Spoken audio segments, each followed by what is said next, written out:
पुण्यश्लोक अहिल्यादेवी होळकर यांचा जन्म चौंडी या गावामध्ये तालुका जामखेड 1725 मध्ये होतो. मानकोजी शिंदे आणि सुशलाबाई यांच्या पोटी महान असा एक रत्न प्रगट झालेला आहे. मानकोजीच्या पोटी माणिक रत्नच जन्माला आलं असं म्हटलं तर बघू ठरू नये. माणिक रत्न हे सूर्याचं प्रतिनिधित्व करतं. चंद्रापेक्षा प्रखर प्रकाश सूर्याचा आहे. कंठी धरला कृष्णमणी आणि अवघा जनी प्रकाश. सूर्याचा प्रकाश संपूर्ण जगाला प्रकाशित करणारा आहे. तसं माणिकाच्या पोटी हे माणिक रत्नच जन्माला येऊन भक्ताप्रमाणेच या स्त्रीचा संपूर्ण जगतामध्ये प्रकाश पडतोय. भगवान शंकराच्या आराधनेची लहानपणापासून सवय, आवड, भक्ती, अंतःकरणामध्ये फार मोठं प्रेम भगवान शंकराविषयी उपजतच ते प्रेम. जसं अनेक लोकांना पांडुरंग परमात्म्याविषयी प्रेम, कोणाला भगवान दत्तात्रयाविषयी प्रेम, प्रत्येकाच्या श्रद्धेचा आवडीचा विषय भिन्न. पण पुण्यश्लोक अहिल्यादेवीला लहानपणापासून भगवान शंकराच्या पिंडीची आणि त्या पिंडीची पूजा करण्याची खूप आवड. खेळत असताना सुद्धा मातीचं लिंग तयार करावं आणि त्याची पूजा करावी. नदीमध्ये जर खेळत असताना वाळू जर असेल तर वाळूचं लिंग तयार करावं आणि त्याची पूजा करावी. पुण्यश्लोक अहिल्या मातेनेच वाळूचं लिंग तयार केलं असं नव्हे. त्रैलोक्य विजेता रावण, ज्याचं ऐश्वर कोटी घरे जेथे काशानी तांब्याची शुद्ध कांचनाची सप्तकोटी असं होतं, त्याच्याही मातेनं कैकशीनं वाळूचंच लिंग तयार करावं आणि त्याची पूजा करावी. रावण एवढा ऐश्वर संपन्न असताना जर त्याच्या मातेनं वाळूचं लिंग तयार करून पूजा करावी तर पुण्यश्लोक अहिल्यादेवीचं ऐश्वर रावणाच्या मनाने कमीच होतं. मानकोजी शिंदे जरी त्यांच्याकडे पाटीलकी असली तरीसुद्धा त्या तुलनेने हे ऐश्वर कमीच. थोरले बाजीराव पेशवे आणि मल्हारराव होळकर मोहिमेवर जात असताना या कन्येकडे त्यांनी बघितलं. ज्यांना नजर असते त्या प्रसंगात त्यांना ती पारख असते आणि त्यांनी विचार केला, ही कन्या मल्हाररावांच्या मुलाला एकदम योग्य राहील. दोन्ही घरी तिचा प्रकाश पडेल आणि दोन्ही घरी चांगलं कार्य करेल. याहीपेक्षा ही कन्या जर तिकडे गेली तर त्याचा परिणाम हा होईल, दोन्ही पक्ष पाही उद्धरती. अगोदरचं काय काळवेळ नाम उच्चारता नाही, उच्चारिता नाही, दोन्ही पक्ष पाही उद्धरते. काळवेळ नाम उच्चारिता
पुण्यश्लोक अहिल्या मातेचा जन्म 1725 मध्ये होतो. 1737 मध्ये त्यांचा विवाह शनिवारवाडा पुणा येथे मोठ्या थाटामाटात संपन्न होतो. मध्यस्थी करण्याचं काम थोरले बाजीराव पेशवे यांनी केलेलं आहे. त्या प्रसंगामध्ये मल्हारराव नाही म्हणत होते, परंतु त्यांनी सांगितलं की शिंदे परिवाराच्या वतीने मुलीचे मामा म्हणून तिच्या पाठीशी आम्ही उभे राहू. थोरले बाजीरावांनी हे आश्वासन दिल्याच्या नंतर मल्हारराव तयार झाले आणि शनिवारवाडा इथे मोठ्या थाटामाटामध्ये त्यांचा विवाह संपन्न होतो. साधारण 45मध्ये त्यांना अपत्य प्राप्त होतं. त्यांचं नाव आहे मालूजी. साधारण 1749मध्ये त्यांना कन्यारत्न प्राप्त होतं. तिचं नाव आहे मुक्ता. खरड्याच्या लढाईमध्ये जाटाबरोबर युद्ध होत असताना त्या ठिकाणी पुण्यश्लोक अहिल्या देवी आहेत. पुण्यश्लोक अहिल्या देवींचे पती कोण? खंडेराय सुद्धा आहेत, मल्हारराव सुद्धा आहेत. पण लढत असताना एक तोफेचा गोळा आला आणि खंडेरावाच्या डोक्यामध्ये पडला आणि त्याच ठिकाणी खंडेराव हे धारा तीर्थ पडले.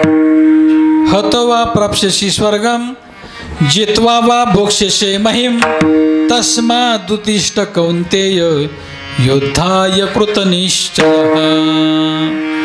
तो का म्हणे वीर, तो का म्हणे शूर, दोही ठाई भला. वीराला लढत असताना जर मरण आलं तर त्यांना स्वर्गाची प्राप्ती होत असते आणि जर जिंकला गेला तर त्यांना राज्य प्राप्त होत असतं. म्हणून वीरगती दोन्हीकडे चांगलीच आहे. अशा वीरगतीला गेलेले खंडेराव पुण्यश्लोक अहिल्यादेवीवर फार मोठं असं दुःख त्या प्रसंगात कोसळलं. त्यांना 1754मध्ये वैधव्य प्राप्त झालं. सज्जनो, अनेक दुःख अहिल्यादेवींना झेलावे लागले, अनेक दुःख. जसं तुका म्हणे तोची संत आणि सोशी जगाचे आघात. आघात सोसल्याशिवाय संतत्व नाही. आघात सोसल्याशिवाय दगडाला देव पण येत नाही. असं पुण्यश्लोक अहिल्या देवीच्या जीवनामध्ये अनेक आघात त्यांना सहन करावे लागले. सासऱ्यांचा विरह असेल, सासूबाईंचा विरह असेल, नंतर मुलाचा विरह असेल, नंतर मुलीचा विरह असेल, नंतर कन्येचा पण विरह असेल. असे अनेक विरह पुण्यश्लोक अहिल्या देवींना झेलावे लागले. अत्यंत त्रास त्यांना त्यांच्या जिंदगीमध्ये जीवनामध्ये सहन करावा लागला. अशा अनेक गोष्टी त्यांनी त्यांच्या जीवनामध्ये सहन केल्या. पण एक पुण्यश्लोक अहिल्या देवीचं जीवन, त्यांचं व्यक्तिमत्व, अर्थात ते व्यक्तिमत्व हे अष्टपैलू होतं. किती? अष्टपैलू. 8ही बाजूने पुण्यश्लोक अहिल्या देवीच्या जीवनाचा विचार केला तर सगळे बाजू अर्थात सगळे अंग त्यांचे चांगले होते. शूरत्व असू द्या, उदारत्व असू द्या, नेतृत्व करण्याचं काम असू द्या, न्याय देण्याचं काम असू द्या, गोरगरिबावर दया करण्याचं काम असू द्या, हिशोब ठेवण्याचं काम असू द्या, अर्थात लढण्याचं स्वतः हातात तलवार घेऊन काम असू द्या, हे सगळे कामं स्वतः त्यांनी एकट्यांनी केलेले आहेत. एवढं त्यांच्याकडे अष्टपैलू व्यक्तिमत्व होतं. त्या काळामध्ये हिंदुस्थानच्या बाहेरचे देश, त्या देशातल्या बऱ्याचशा लोकांचे पत्र त्या काळामध्ये त्यांनी पाठवलेले आहेत आणि त्यांनी पुण्यश्लोक अहिल्या देवीचं वर्णन त्याच्यातून केलेलं आहे.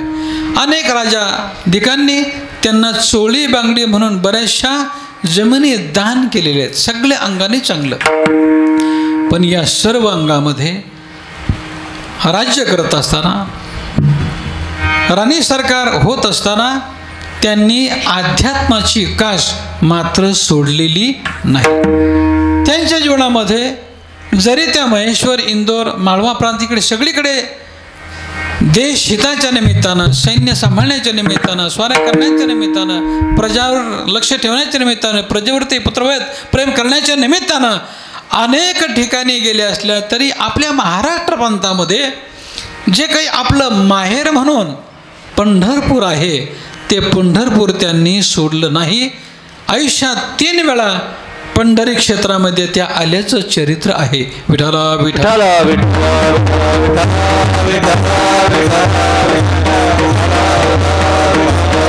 त्यांनी विचार केला की महाराष्ट्र प्रांतामध्ये सर्व संतांनी आम जनतेला सांगितलंय आपण सगळीचे सगळे पंढरपूरला जा, आम्ही सुद्धा जाऊ आणि तुम्ही सुद्धा जा. माझे मनीची आवडी आणि पंढरपुरा नेन गुडी. स्वल्प वाटे चला जाऊ, चला जाऊ, स्वल्प वाटे चला जाऊ,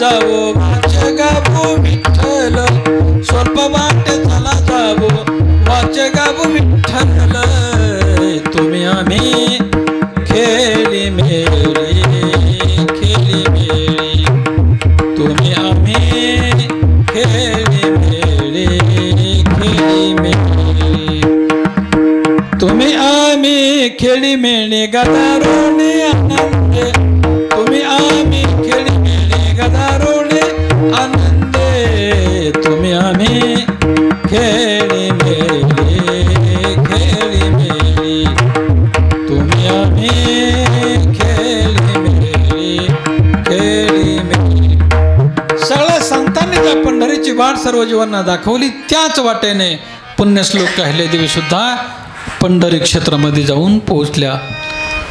बाई बाई जाते ग माहेराला बाई बाई जाते ग माहेराला बाई बाई जाते ग माहे बाई बाई जाते ग माहेराला माझ्या मुलाच्या घराला माझ्या मुलाच्या घराला बाई बाई जाते ग माहेराला बाई बाई जाते ग माहेराला माझे माहेर पंढरी किंवा अवघाची संसार सुखाचा करीन आनंदे भरीन तिन्ही लोक आणि जाई नगे माये तया पंढरपुरा आणि भेटेन माहेरा पुण्यश्लोक अहिल्यादेवी पंढरी क्षेत्रामध्ये जाऊन दाखल झाल्या. सगळ्या लोकांना खूप आनंद झाला. त्यांचं सैन्य त्यांचा तो संपूर्ण लवाजमा अर्थात राजा चाले तेथे वैभव संगाते अशा माध्यमातून त्या ठिकाणी त्या गेल्याच्या नंतर सर्वात पहिली गोष्ट त्यांनी ही केली. पांडुरंग परमात्म्याच्या पूजेमध्ये जेवढे भांडे होते ते सगळेचे सगळे भांडे जुने मोडून टाकले आणि सगळे चांदीचे भांडे मंदिरामध्ये दान दिले. दान भगवंताची पूजा होत असताना चांदीच्याच भांड्याने ते झाली पाहिजे म्हणून असे भांडे त्या काळामध्ये त्यांनी तिथे दिलेले आहेत. त्याचप्रमाणे अनेक ब्राह्मण वृंदांना गेल्याबरोबर त्यांनी जेवण सुरू केलेत. अनेक ब्राह्मण कोणी संन्यासी येऊ द्या आंधळे पांगळे असू द्या अशा सर्व लोकांना त्यांनी जेवण देण्याकरता सुरुवात केली. भयंकर मोठा असा मंडप टाकलेला आहे. त्यांचं सगळं सैन्यसुद्धा आहेत. काही ठराविक सेवकसुद्धा आहेत. त्यांचे घोडे हाती हे सगळ्या गोष्टी आहेत. अशा स्थिती बराचसा काळ त्यांनी राहिल्या आणि तिथं जे श्रीमद भागवत चालत असेल ज्ञानेश्वरी सांगत असतील गाथा सांगत असतील गीताभाष्य सांगत असतील त्या सगळ्यांचं श्रवण चंद्रभागेचं पहाटे 4-4:30ला स्नान करून पूजा करून अहिल्यादेवीने ते संपूर्ण चातुर्मासामध्ये ते श्रवण केल्याचं चरित्र आहे. दप्तरी तशी नोंद आहे. विठाला विठाला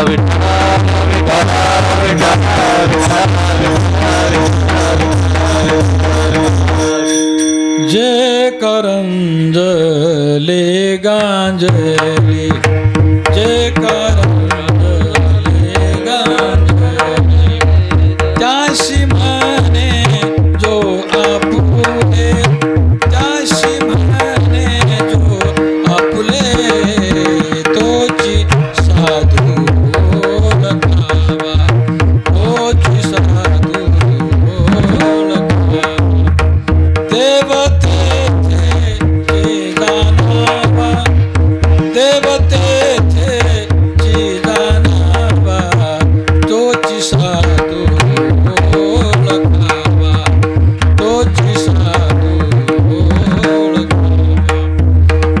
संत साधू ओळखावन का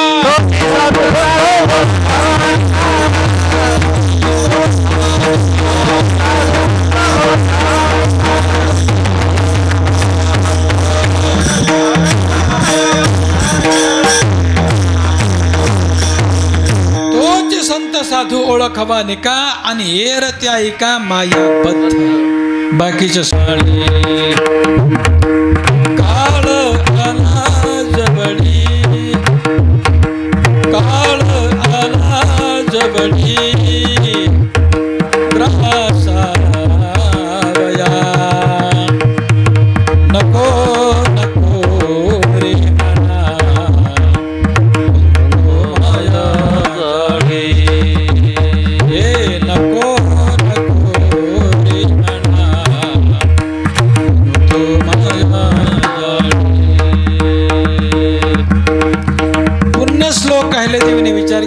की या पंढरी क्षेत्रामध्ये अनेक भाविक येतात, पण सर्वांची झोपण्याची व्यवस्था होत नाही. अनेक लोकांना चंद्रभागेच्या वळवंटात झोपावं लागतं. अनेक लोकांना चंद्रभागेवरती जो घाट बांधला आहे त्या घाटावरती झोपावं लागतं.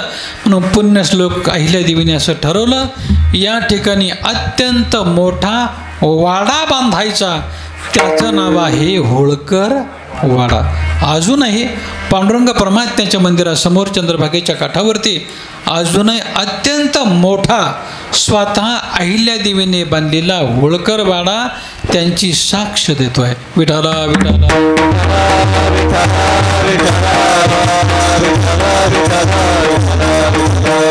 चंद्रभागेवरती जेवढा घाट आहे तेवढा संपूर्ण घाट पुण्यश्लोक अहिल्यादेवीने बांधण्याचं काम केलंय.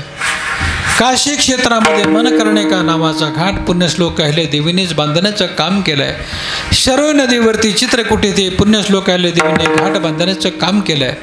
आपला कायगा टोका इथे सुद्धा घाट बांधण्याचं काम हे पुण्यश्लोक अहिल्यादेवींचं आहे. मी आत्ता परवा ढवळपूरला कीर्तनाला गेलो होतो. माझं कीर्तन ढवळपूरला होतं, इथूनच गेलो आपण पारायण करून.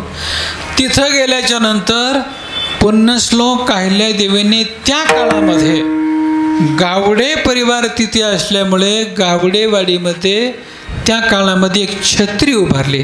छत्री म्हणण्याची पद्धत आहे, पण ते दगडीच असं बांधकाम आहे. एक बारव आहे आणि त्या बारावामध्ये मोटर आहे. त्या बारवेचं पाणी अजूनही उपसत. पुण्यश्लोक अहिल्यादेवीने लोक उपयोगी असे कितीतरी कामं केले. काशी क्षेत्रामध्ये अनेक कामं केले. म्हणून त्या काळच्या संत महंतांनी आणि सर्व यती संन्याशांनी त्याच क्षणामध्ये पुण्यश्लोक अहिल्यादेवीला पुण्यश्लोक ही पदवी काशी क्षेत्रामध्ये प्रदान केलेली आहे. पुण्यश्लोक गरिबांची सेवा म्हणून, त्यांना झोपता यावं म्हणून, निवारा व्हावा म्हणून पुण्यश्लोक अहिल्यादेवीने पंढरी क्षेत्रामध्ये मोठा स्वरूपाचा राजवाडा बांधला. तो ब्राह्मणांच्या ताब्यामध्ये दिला. पण जेव्हा राजवाडा पूर्ण होतो आणि एक दिवस पुण्यश्लोक अहिल्यादेवी झोपतायत.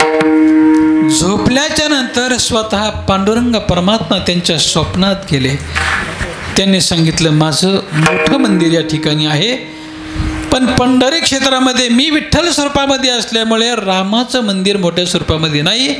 तो कृपा करून आपण रामाचं मंदिर इथे बांधावं अशी आज्ञा, असा दृष्टांत, असा साक्षात्कार पुण्यश्लोक अहिल्यादेवीला झाल्या. बाई उठून बसल्या.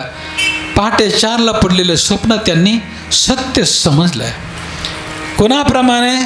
ज्याप्रमाणे राजा हरिश्चंद्राच्या बाबतीमध्ये इतिहास आहे ते सांगून वेळ घेत नाही, परंतु त्याप्रमाणे अहिल्यादेवीने ठरलं की पडलेलं स्वप्न आपल्याला साकार करून दाखवायचे.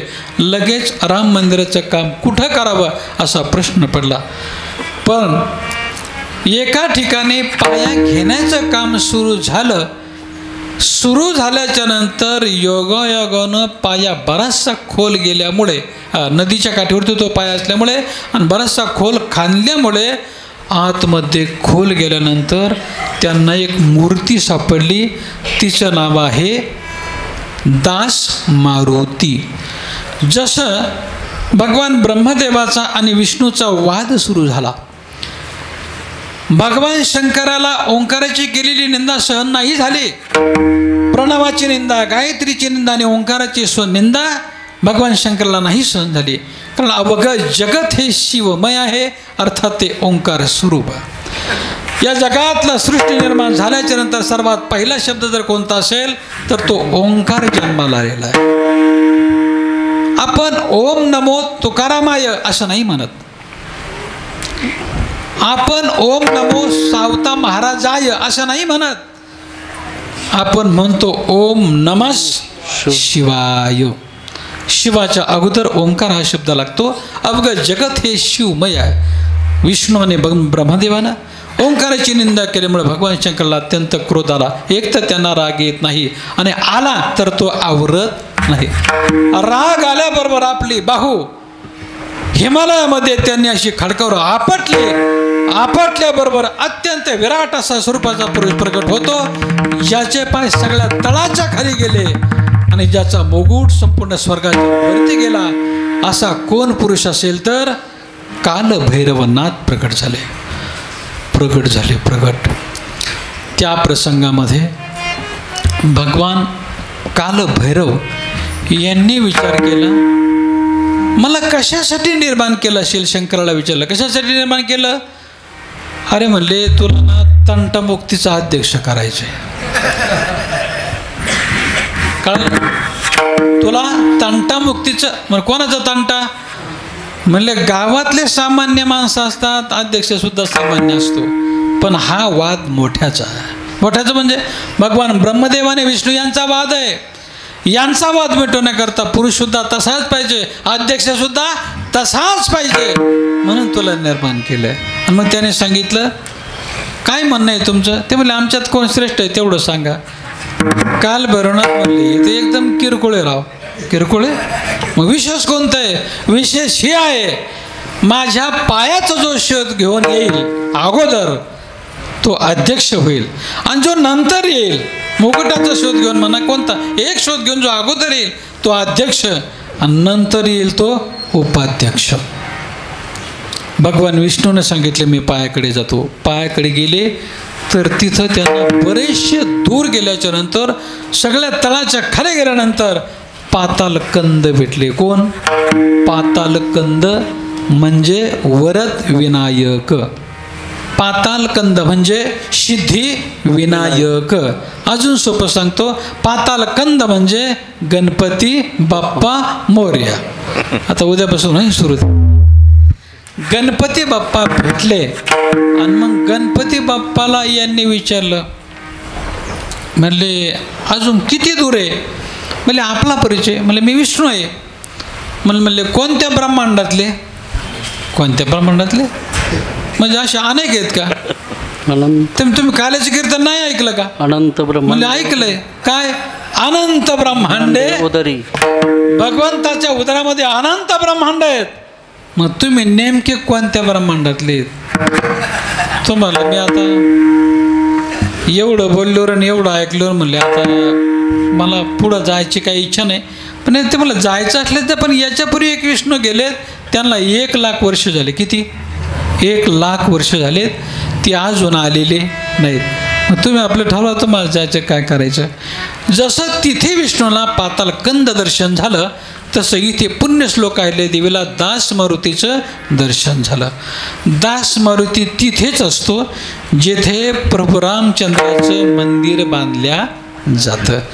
मारुतीने ती साक्ष दिली आहे. पुण्यश्लोक अहिल्या देवीला ही साक्ष दिली, आईसाहेब काळजी करू नका, जगात अनेक पुण्यश्लोक झाले, पण ते पुरुष होते. स्त्रीवर्गातून जगात पुण्यश्लोक म्हणून चंद्र सूर्य असेपर्यंत फक्त तुमचंच नाव राहील, दुसरं पुण्यश्लोक म्हणून नाव कोणाचं राहणार नाही. आणि म्हणून तुम्हाला मी स्वतः साक्ष देतो, या ठिकाणी जे चाललेला पाया आणि चाललेलं राम मंदिर आहे, याची दखल प्रत्यक्ष अयोध्येपर्यंत जाऊन पोहोचली, त्याची साक्षी देण्याकरता दास रूपात मी इथे.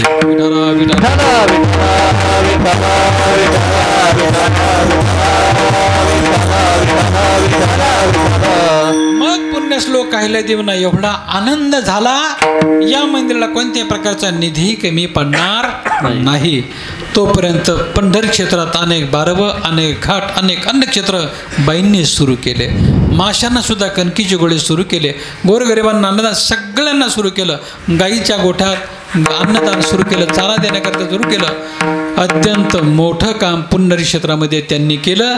आणि त्या काळामध्ये स्वतःच्या हाताने राम, सीतामाता आणि लक्ष्मणजी यांच्या मूर्तीची स्थापना पुण्यश्लोक अहिल्यादेवींनी केलेली आहे. त्याच मूर्ती आजही पंढरी क्षेत्रामध्ये अहिल्या देवीच्या कार्याची साक्ष देत आहेत. म्हणून अहिल्यादेवीने असं बरंचसं कार्य केलं. अहिल्याबाई 3 वेळा पंढरी क्षेत्रात मध्ये आल्या, आणि आणखी एक व्यवस्था त्यांनी करून ठेवलेली आहे. कोणती.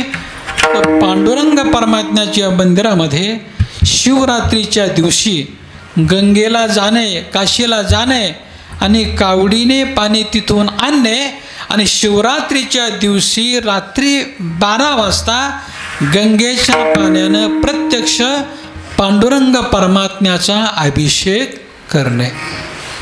कोणाचा अभिषेक. फक्त पांडुरंगाचाच का शंकराचा सुद्धा?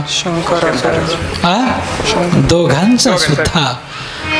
पांडुरंग परमात्म्याचं दर्शन जर आपण घ्यायला गेलो तर फक्त पांडुरंगाचं दर्शन नाही घेत आपण. पायाकडे पाहिले तर ते विठ्ठलाचे पाय आहेत, पण वरती डोक्याकडे जर आपण बघितलं तर भगवंताच्या डोक्यावरती भगवान शंकराचं लिंग आहे. आवडी पंढरी भीमा पांडुरंग, आवडी पंढरी भीमा पांडुरंग, चंद्रभागा लिंग पुंडलिक, चंद्रभागा लिंग पुंडलिक, कामधेनु कल्प तरु चिंतामणे, कामधेनु कल्प तरु चिंतामणे, कामधेनु कल्प. भगवान शंकर दर्शनाला आल्याच्या नंतर त्यांना अत्यंत आनंद झाला. कुठं ठेवू म्हणता म्हणता जे भगवान शंकरला उचललं आणि डायरेक्ट डोक्यावर ठेवलं. भगवंताचं डोकं लिंगाच्या आकाराचं आहे म्हणून महायोग पीठे तटे भीमरथम वरम पुंडरिकाय दातो मुनींद्रये समागत्य तिष्ठन्तमानंद कंदम आणि परब्रह्म लिंगम भजे पांडुरंगम. दोघांचाही अभिषेक पुण्यश्लोक अहिल्या देवीने व्हावा म्हणून त्या काळामध्ये जो निधी ठेवला त्याच निधीमध्ये आजही पांडुरंग परमात्म्याचा अभिषेक होतो आणि भगवान शंकराचा सुद्धा शिवरात्रीच्या दिवशी रात्री 12 वाजता अभिषेक होतो.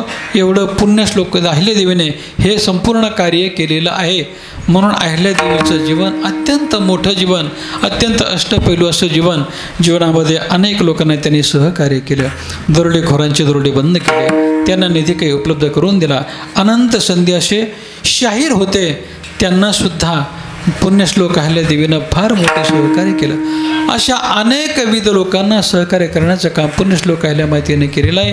म्हणून त्यांच्याबद्दल जेवढं बोलावं तेवढं थोडंच आहे. म्हणून पुण्यश्लोक अहिल्यादेवींची कीर्ती या जगतामध्ये अमर होते आणि त्यांच्या कार्याच्या रूपानं पुण्यश्लोक देवी अमरच आहेत. मी सतत बोलत असतो, जगात अमर कोण? ज्याने 3000 एकर जमीन घेतली तो अमर नाही. ज्याच्याकडे किलोनं सोनं बँकेत लॉकरमध्ये ठेवलेलं आहे तोही अमर नाही. जगात केंद्रातली सत्ता ज्यांच्याकडे आहे तोही अमर नाही. अनेक विविध प्रकारचे शोध ज्यांनी लावले तो सुद्धा जगात अमर होत नाही. अमर तो होतो जीवन जगत असताना काय मूल्याने जगला, ते मूल्य माणसाला अमर करतं. म्हणून जगात मनुष्य अमर नाही, त्याच्या ठिकाणी असलेलं नीतिमूल्य अमर आहे. म्हणून पुण्यश्लोक अहिल्यादेवी दानधर्म याच नात्याने जगतामध्ये प्रसिद्ध झाल्या. अनेक विविध कामे त्यांनी केले म्हणून त्या प्रसिद्ध झाल्या आणि याच रूपाने पुण्यश्लोक अहिल्यादेवी या जगतामध्ये प्रसिद्ध झाल्या. तुका म्हणे का मरण्याची सवय, तुका म्हणे मरण्याची सवय, तुका म्हणे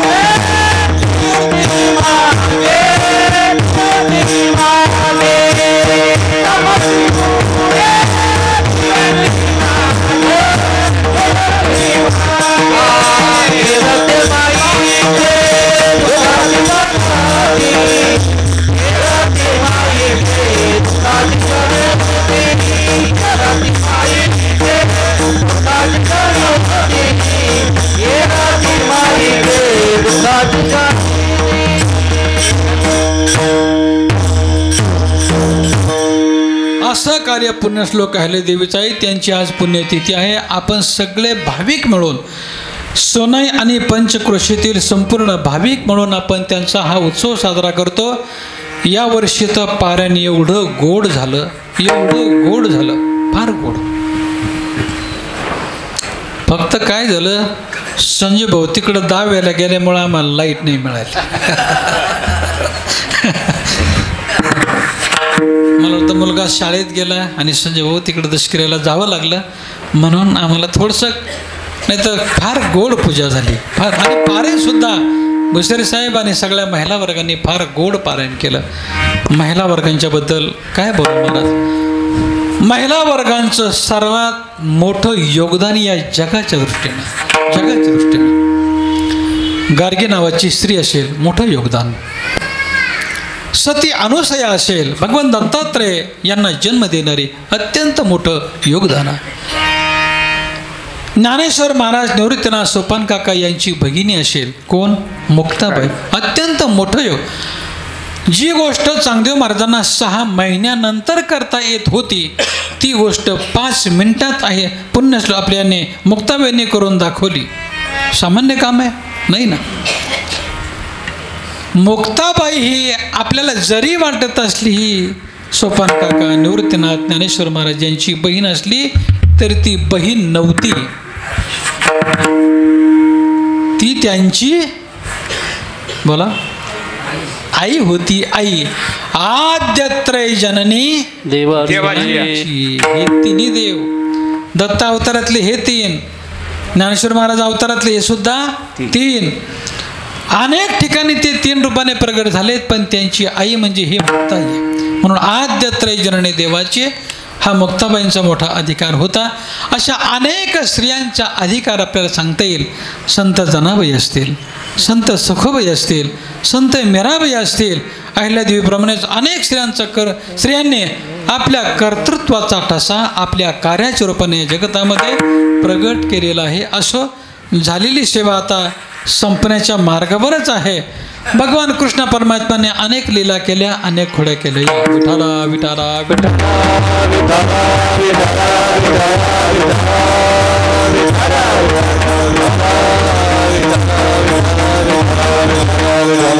अत्यंत गोड असं पारायण यावर्षी झालं, अत्यंत एकदम गोड.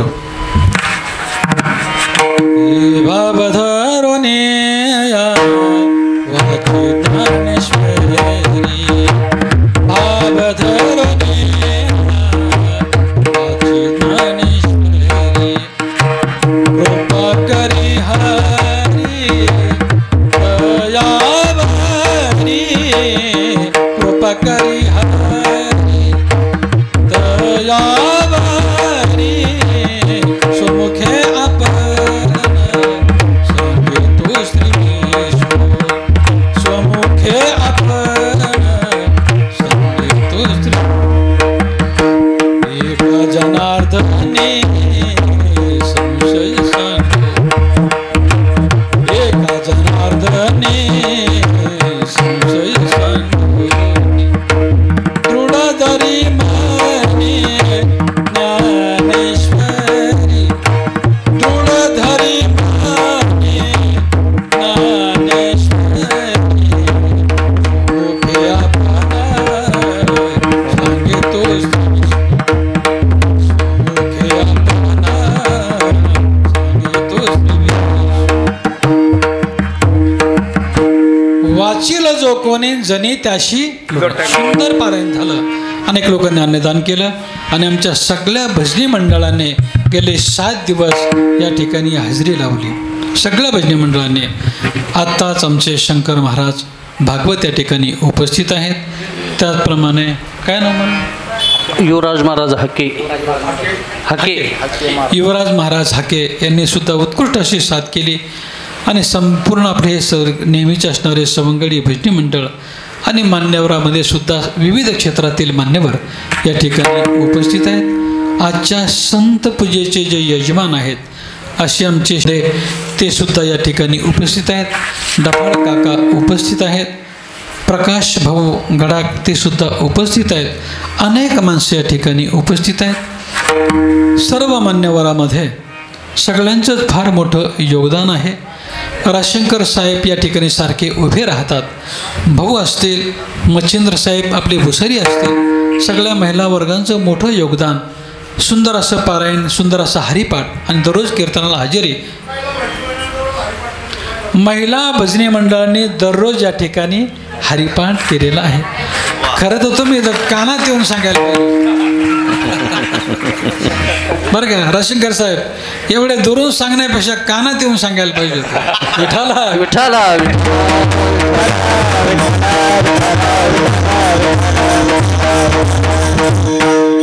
महिलांच्या बाबतीमध्ये स्वतंत्र कीर्तन करता येईल. स्वतंत्र कीर्तन महिलांचं किती योगदान देशासाठी आहे, राष्ट्रासाठी आहे, हिंदू धर्मामध्ये आहे, संस्कृती टिकवण्यामध्ये आहे आणि घराची व्यवस्था करण्यामध्ये महिलांचं किती मोठं, अत्यंत मोठं, त्याच्याकरता शब्द नाहीत.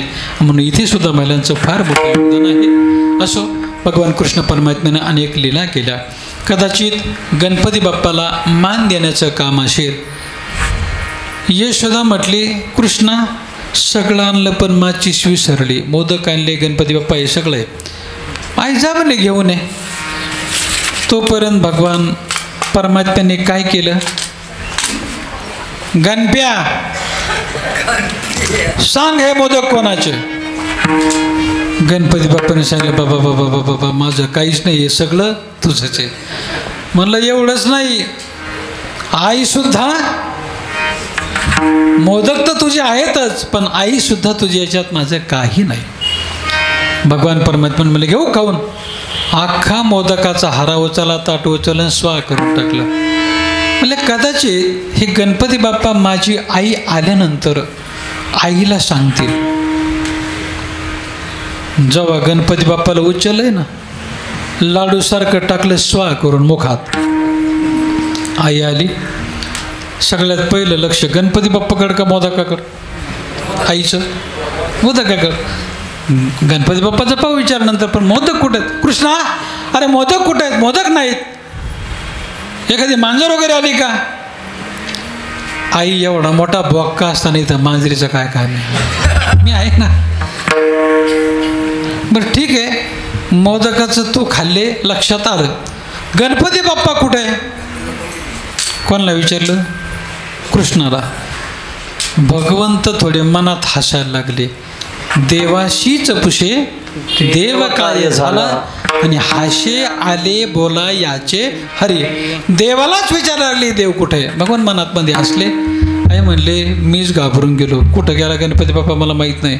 मोठ्या पोटा झाला, भलती मोठी ढेरी, मला खाईन म्हणला, मोदक ते त्यानेच खाऊन घेतले, असं सांगायला लागला. याचा अर्थ भगवान परमात्म्याने भगवंताला, गणपती बाप्पाला मुद्दाम मान दिला. एक मास देवे केली आणि प्रचिती तो आलो असेल. अशा अनेक खोड्या केल्या. एक दिवस खोडी लक्षात आली यशोदेच्या. परनारीला थोडंसं झोंबत असताना कृष्ण परमात्मा, कृष्णा अरे परनारीशी कैसा रे झोंबशी. आई मी काय हिच्या घरी आलेलो नव्हतो, मी गाया सोडल्या, रानात निघालो. गोधने गोधने चारावया जातो शारंग पाणी, हे चारावया जातो शारंग पाणी. मार्गी भेटले राधिका गवळणी, कृष्णदान मागे निर्या सडोनी, कृष्णदान मागे निर्या सडोनी.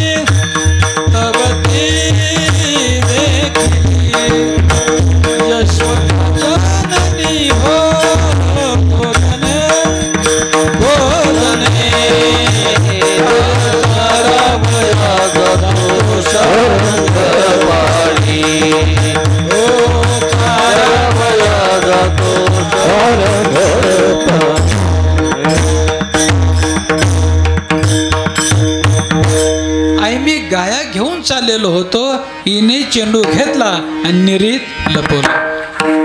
म्हणले माझं खोटं वाटत असेल तर तिला निरी आसडायची सांग. आता पृथ्वीचा चेंडू निर्माण करणारा हा, घडी मोडी हेळा मात्रे आणि पाप पुण्य संचिता, त्याला छोटा चेंडू निर्माण करणं शक्य नाही. चेंडू निर्माण केला, निरीत लपवला. निरी आसडिता चेंडू पडे धरणीशी. आई सांग बरं पडला का नाही चेंडू. मी खोटं बोलत होतो का. हा सूर्य आणि हा जयद्रथ किंवा हातच्या कंकणाला आरशाची गरज. राधा म्हणली इथं गाठ पडली ते पडून दे पण निदान वर तरी भेटू नको. वर म्हणजे कुठं? वैकुंठ धामात, गोलोक धामात, निज धामात, तिथं तरी गाठ पडून दे नको. कृष्णानं सांगितलं कुठेही गेलात तरी माझी संगती तुम्हाला सुचणार नाही, कारण जन्म जन्मांतरी केली ही सूचना. प्रत्येक जन्मातला भगवान हा पती आहे. पती या नात्यानंच त्यांच्या बरोबर एक कृष्णा एक गोपी अशा पद्धतीने रासलीला करण्याचं काम परमात्म्याने केलं आहे. सगळ्या प्रकारचा आनंद त्यांना दिलेला आहे. वास्तविक पाहता 6 महिन्याची रात्र भगवंताने रासलीला करत असताना केली. गोपींना मनोमन आनंद देण्याकरिता त्या जान वेदगर्भीच्या श्रुती रवे रूप नवे प्राप्ती तै परतल्या म्हणून नेती माझी सुखसंगती न पेवीची. त्यांना याच्यापूर्वी सुसंगती मिळाली नाही म्हणून या अवतारामध्ये सगळ्यांचं मनोरथ मी या निमित्ताने पूर्ण करतोय. मी बोलून गेलो राम अवतारामध्ये अनेकांचं मनोरथ पूर्ण करण्याचं साक्ष वचन परमात्म्याने दिलं असल्यामुळे या अवतारामध्ये सगळ्यांना त्यांनी भरपूर काही देण्याचं काम केलं. त्या काळात फक्त अहोराणीच्या पालेखाईरा नेवाने करविले लंकेश्वरा. पण इथे मात्र गोपाळांना खांदी भार पोटी भूक काय खेळायचे सुख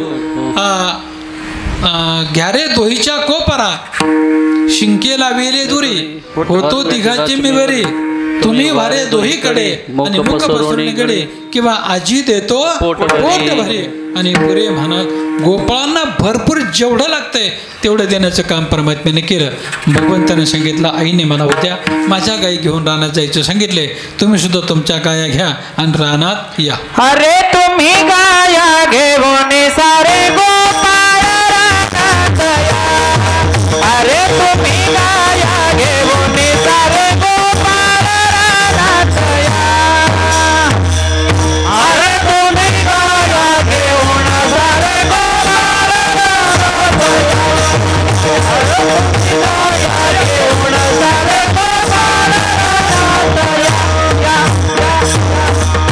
सगळे गोपाळ रानामध्ये गेले काय अर्थात भगवान परमात्म्याचे गोपाळ सगळ्या प्रकारचे खेळ खेळतात. खेळून दमले देवा खांदी भार पोटी भूक काय खेळायचे सुख.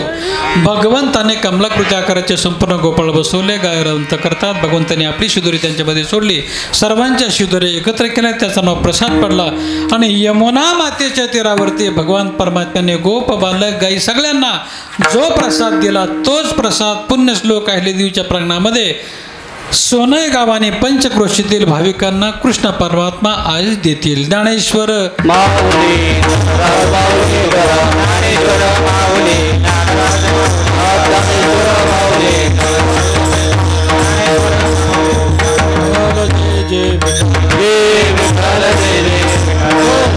आता दहीहंडीचा अभंग होईल. नंतर काल्याचा अभंग होईल. शिंकेला विये दोरे होतो ते तुम्ही वारे दोहीकडे